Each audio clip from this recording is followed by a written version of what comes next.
நம்ம அழிஞ்சு போகணும்னு எதிர்பார்க்கிறவர்கள் அல்லேலூயா. இவர்கள் எல்லாருக்காகவும் வேதம் சொல்லுகிறது, அவர்களுக்காக ஜெபிக்க சொல்லி வேதம் சொல்லுகிறது, அவர்களை நேசிக்க சொல்லி வேதம் சொல்லுகிறது. ஆமென், அல்லேலூயா.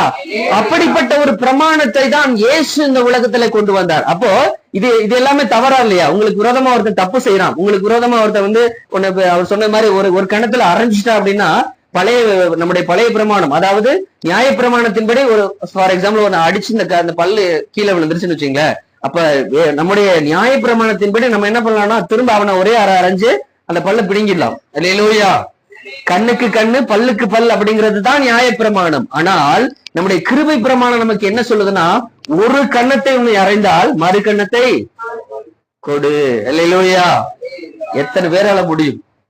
எத்தனை பேரால முடியும்? அவர் இயேசு இந்த உலகத்துல அந்த ஒரு அன்பை தான் இந்த உலகத்துல நமக்கு கொடுத்தார். அப்படிப்பட்ட ஒரு அன்பை தான் இந்த உலகத்துல அவர் போதித்தார்.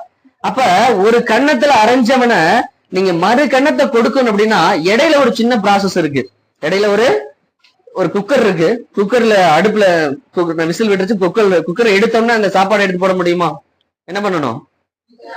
விசில் அடங்கணும். அதுல உள்ள இருக்கக்கூடிய ஆவியெல்லாம் என்ன பண்ணணும்? கொஞ்ச நேரம் போனா தான் அந்த சாப்பாடை வெளியில எடுக்க முடியும். அதே போலதான் ஒரு கண்ணத்தை அடிச்சவனுக்கு நீங்க மறு கண்ணத்தை காமிக்கணும்னா இடையில ஒரு ப்ராசஸ் இருக்கு, மன்னிப்பு. அல்லேலூயா. உங்களை அரைஞ்சவனை நீங்க முதல்ல மன்னிச்சாதான் நீங்க இன்னொரு கண்ணத்தை காமிக்க முடியும். நீங்க மன்னிக்கலாம் என்ன பண்ணுவீங்க? பொழிச்சுன்னு திரும்ப வர அற விட்டுறீங்க, அப்படித்தானே? நம்ம அடிச்சவனை இடையில இந்த மன்னிப்புங்கிற ஒரு வார்த்தை இல்ல, அப்படி அந்த ஒரு விஷயம் உங்கள்ட்ட இருந்து வெளிப்படல அப்படின்னா, நம்ம அடிச்சவனை திரும்ப அடிப்பதற்கு தான் நம்முடைய கை ஓங்குமே தவிர அவனை மறு கண்ணத்தை நம்ம காமிக்குமா? முடியாது. அது நம்ம மனைவியா இருக்கலாம், கணவனா இருக்கலாம், இல்ல சொந்தக்காரனா இருக்கலாம், இல்ல சகோதர சகோதரியா இருக்கலாம், ஏன் அம்மாவா இருக்கலாம், அப்பாவா இருக்கலாம், யாரா இருந்தாலும் நம்மளை நிந்திக்கிறவர்களை நாம் திரும்ப ஒரு கண்ணத்தை அரைஞ்சவனுக்கு இன்னொரு கண்ணத்தை நான் காமிக்கணும்னா, முதல்ல அவனை நான் மன்னிக்கிறவனாக என்னுடைய இருதயம் மாற வேண்டும். அல்லேலூயா. எப்படி அந்த விசில் அடங்கணுமோ, அதுல இருக்கக்கூடிய அந்த நீராவி போனாதான் அந்த சாப்பாடை எடுத்து நம்ம பயன்படுத்த முடியும். அப்ப பாதியில எடுத்துட்டோம்னா என்ன ஆயிரும்? உள்ள சாப்பாடு வேகாது. அல்லேலூயா.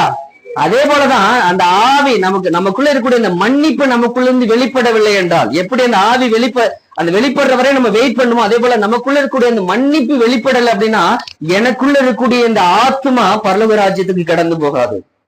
எத்தனை பேருக்கு புரியுது? அல்லேலூயா. அந்த விசில் போனாதான் அந்த சாப்பாடு சாப்பிட முடியும், வெந்து சாப்பிட முடியும். அது ஒரு முழுமை அடையும். அல்லேலூயா. அதே போலதான் எனக்குள்ள இருந்து என்னை ஒருத்தன் நிந்திக்கும் பொழுது, என்னை ஒருத்தன் அவமானப்படுத்தும் பொழுது, எனக்குள்ள இருந்து இந்த மன்னிப்பு வெளிப்பட்டாதான் இந்த ஆத்மா பரிபூர்ணம் அடைந்து பரலோக ராஜ்யத்தை சுதந்திரித்துக் கொள்ள முடியும்.